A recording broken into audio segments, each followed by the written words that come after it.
Hello everyone. Since we're in quarantine, I thought I would show you the actual right legal way to make ramen noodles. So first what you're gonna do is you're gonna take like half a pot of water. It really doesn't matter how much. I know there's measurements on the bag, but you're just gonna be draining it anyway. So just enough to cover it once it starts boiling.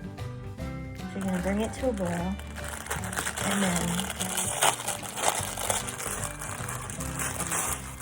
you're gonna take each ramen, oops, and you're gonna like break it in half and crumble off. So it's a bit messy. There we go. You're gonna do each one in half. I'm making two. Usually a better portion. Let's see. Oops. Let's see. Okay. So now you got 4. Also, make sure your hands are clean and your counter and surrounding area are clean before you do stuff, because safety. And it also, by the way, takes a long time to boil, so you might just be standing here with ramen in your hands for a while, but that's okay. You could just dance or maybe sing a song to pass the time.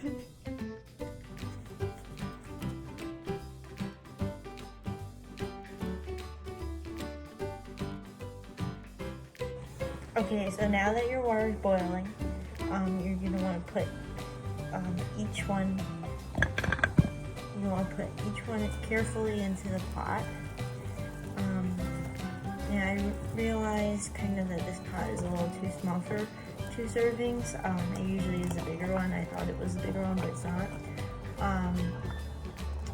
So what you could do is just break it up a little more. Instead of having big squares, and you can do that like, you can use a spoon. Ooh, sometimes it makes scary noises. But just break it up and do that while it boils. You're only gonna want to boil it for 3 minutes. You don't want to do it for more than 3 minutes. In fact, put a timer on for 3 minutes. Because then your noodles will get way too soggy. You want them to be perfect. You don't want to do it less, but you definitely don't want to do it more.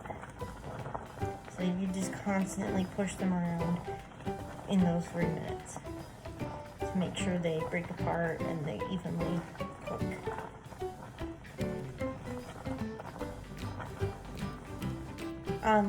So this is almost done, but when you strain it, make sure to shake it out really good, because you want no moisture to be left in it.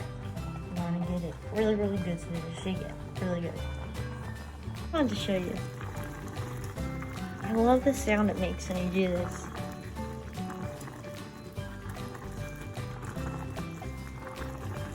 It's like bubble, bubble, bubble.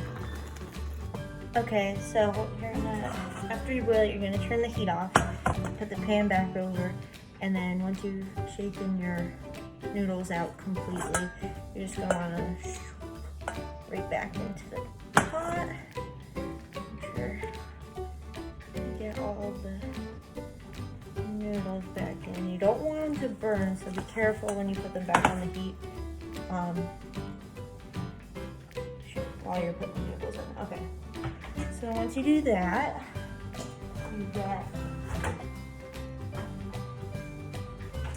you can use butter, really any kind, it really doesn't matter. I use country pie because I like it. And because it's a lot easier to use to get out than cutting part of a stick of butter. So I just get like half a spoonful. There's really no measurement. Because I don't know, just half a tablespoonful, but not like a baking tablespoon, it's not necessary. So you want to be constantly stirring it to make sure that it doesn't stick, because you really don't want it to stick and burn, because that will ruin it. And we don't want that, because we've been working hard. So then the next thing you're gonna do once the butter is pretty much all melted is you're gonna cut your seasoning, and then you're gonna sprinkle some of it in. You don't have to do all of it yet. And then just stir it up a bit. And then put in more, and then stir it, and just make sure it's even and not too seasoned in one area and not enough in the other. And you're gonna use both packets. I need to make sure I have a lot of sodium in my diet, so I don't really care if I use both packets, but it doesn't make too much of a difference if you only use one, or if you don't use all both or something, because the flavor goes through it and there's butter in it. So that's really up to you, but I definitely need extra sodium in my diet, and this is a really good way to get that. Because as you know, it has a very high sodium content. Sort of like tacky, like it'll stick together, and that's the consistency you want to go for. So if that's what yours is like, you're doing pretty good. So now all that's left, once you've mixed everything in, is putting it in a bowl or a plate. I think I use a bowl or a plate. You could use either one. I think I'm gonna go for a bowl. Okay, I'm gonna go for a bowl. So, like I said, it's gonna be very tacky, so it sticks together, so it'll pretty much just flop into the bowl. If you want to get fancy, you can add different seasonings to it. I've never tried that, but I want to.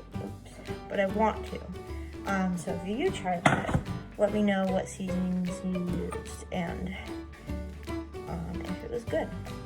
So yeah, that's pretty much making ramen the O'Hara way. It's the way I always knew. I've made the soup way before, but I don't prefer it. So there you go.